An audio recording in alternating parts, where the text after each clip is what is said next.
much of the season on Kawhi in the fourth quarter. What did it mean for you to do this essentially where he wasn't going on one of those scoring runs late? Well, they weren't going to let him. They were going to trap him all game, which they made that clear. I don't think we won with any offense anyway tonight. You know, we put 4 bigs on the floor basically and defended them. You know, what, they have 3 points, I think, in the fourth quarter. You can hold the team. This was one of those defensive wins, you know, which we talked about. So that was really good. I tell you, I don't think we've ever had that lineup on the floor.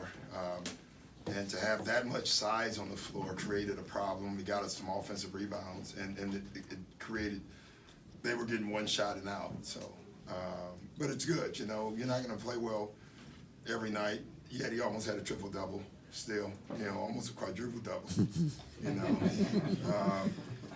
But it was a team win. It was really nice. I thought Jermichael, you know, it's funny. Guys get so wrapped up sometimes and miss open shots, right? And tonight, instead of getting wrapped up in that, he just kept playing defense and kept making plays. And that's how, you know, we asked every guy, if you can take away the best thing you do, how else can you help the team? And I thought a lot of guys did that tonight. Doc, you guys are now 10 games into the season. You're 7-3. How would you assess this first portion of the season? Survival. You know, really, we've. I don't know if we've had the toughest schedule, but we got to be up there in the top 5 somewhere. Is that right? So, we've had games with Kawhi out. You know, we've had. You know, we haven't had Paul George yet. You know, we knew before the season started that these 10 games would be hard, and I didn't know where we would be, honestly. I really didn't. And to be where we're at, we don't have our team yet, and to be where we're at, I'm pretty happy with it. Doc, were you surprised that Toronto scrappy enough to come in a back-to-back and give you a game like this? That's who they are. That's their DNA. So no, they play that way every night. Last night they scrapped to win, and tonight they were trying to do it again. You know, it was one of those games for sure. Hey Doc, even with the shooting line that Kawhi had and the turnovers, how do you see him navigate all different kinds of roles with his playmaking and defense to still be effective? Pretty good, you know. I actually thought, you know, they double teamed him no matter where he was at on the floor.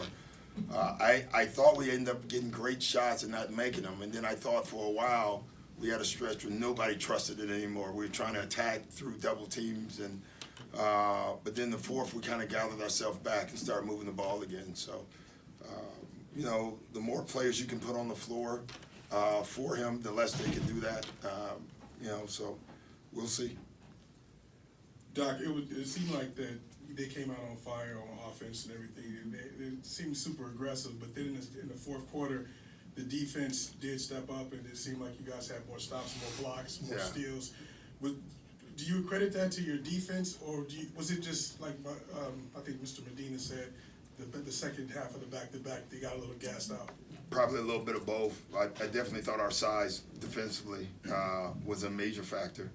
You know, they're usually the longest team, right? And tonight they felt the team that was longer, you know, and so it was one of those nights. But clearly playing back-to-back, though there was no travel involved, you know, is very difficult.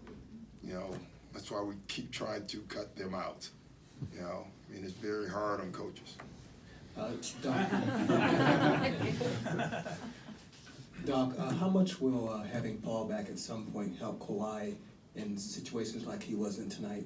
Yeah, just imagine when you have Kawhi and Lou and Paul, and the team tries to trap you with Trez. I mean, you're going to pretty much get what you want. But until we have that, you know, it wasn't a bad move by them. Doc, you just spoke about how you guys had tough three-point shooting. You guys were 8 for 36. Were you still telling the guys to shoot from the three-point? Yeah, I was yelling at them too. I thought we passed 5 of them up, you know. We kept driving in the middle with a bunch of trees, you know. I mean, shoot it. You know, if that's what you do, shoot it. And I thought we passed, I bet we passed 10 of them up, to be honest, and probably got nothing out of the drive. So, you know, my thing is if that's what you do and you're open, you should never hesitate, ever. You know, let it go.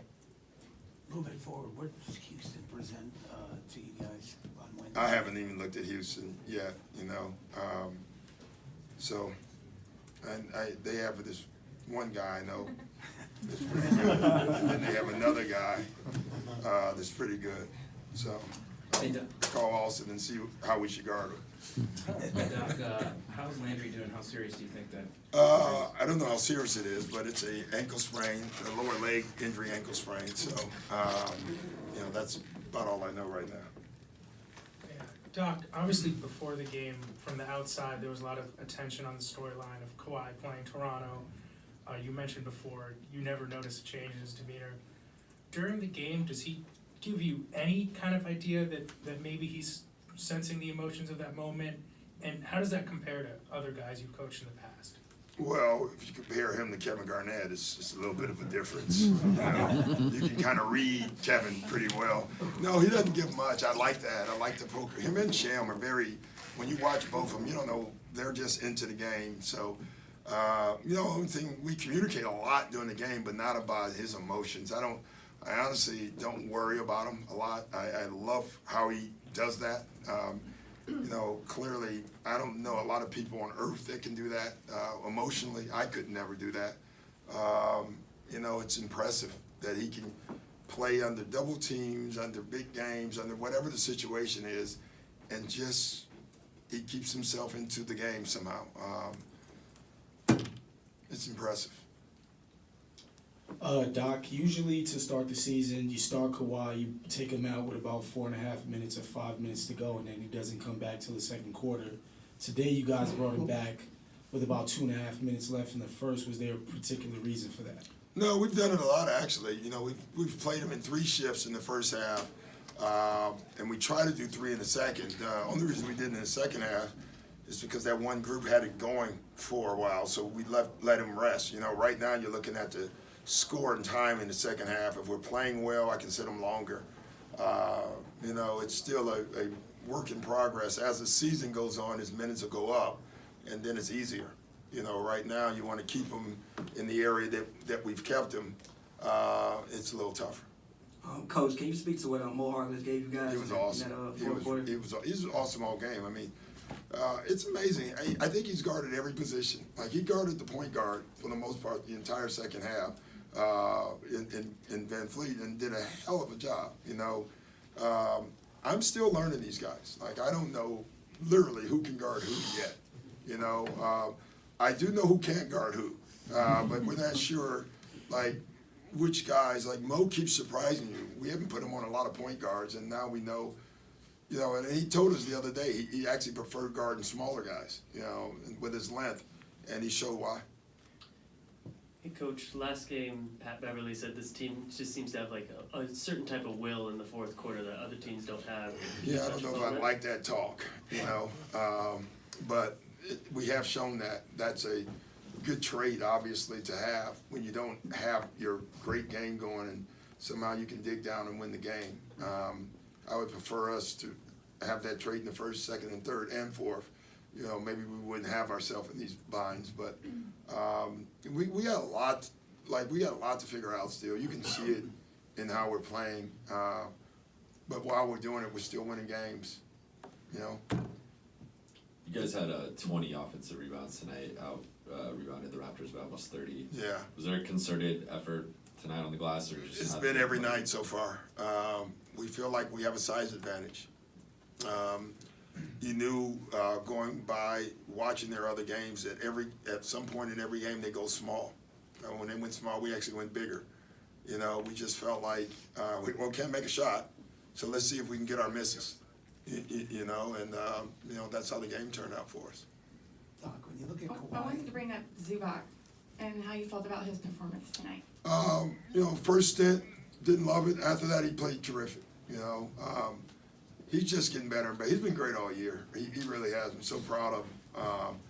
You know, you really are. You ask a player, a young player, I think we forget how young he is, to do certain things over the summer, come back with a different mindset and he did it. I mean, it's really cool for me as a coach to see what he's doing.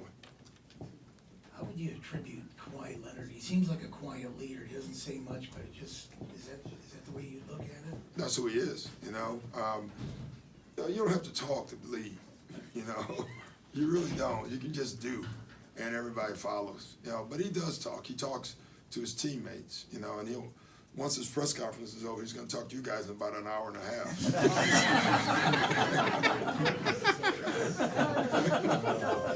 That's early. I know that's a sore joke for you guys. I'll be eating by the time this. Go ahead.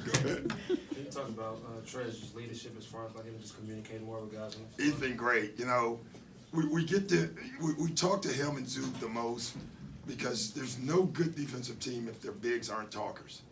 And neither one of them are really talkers by nature. And Zook today, you could hear him on the floor. Trez, whenever he takes his mouthpiece out, you can understand him. But he's talking. It's been great. Mo is a quiet guy by nature. We're trying to get him to talk, and Jamaica, but you can slowly hear them. And once they start doing that, then we're going to be really good defensively. Patrick Patterson was one of the first starters, if not the first in double digits offensively. Has anything in his role shifted from the time that signing was made, or do you see his role shifting any further once Paul George is added into this lineup? Yeah, I don't know. I mean, we told him to shoot the ball. We really do. Like, sometimes if you simplify it for players, they become better. And that's with him, we told this story, but he was working on dribbling, and we just said shoot or pass. Just shoot every time if you're open. And I think that's what he's doing. And it makes him a better shooter, because I think that's what he is. And sometimes we get away from what we really are, and that's what he is, and that's what we need him to be. Coach, over here, can you talk about Patrick Beverley in terms of rebounding? I think this is the second game in the past week that he's had double-digit rebounds. Is it an effort? Is it a concerted effort for you guys to send him down there, or is it just a matter of him, kind of doing what he does? Usually breaks the rules when he's down there. Honestly, he's just a great rebounder. He is. He's a great rebounder at the point guard spot. And we do give him liberties because he is. Certain guys like Rondo, we had one, and our rule was the guard to get back, but then he rebounded so well, we just changed it and said, well, you can do whatever you want, but get back too. And Pat comes up with big ones. He's just tough, man. I say it every press conference. He's from Chicago. It's a couple games now where the three-point shooting just hasn't really been there. Obviously, you guys are still missing Paul, but are you concerned? At one point, do you get concerned with the three-point shooting at all? Never. No, we can keep jacking them up there. They'll go in. Everybody good? Thanks, Coach. You good? All right.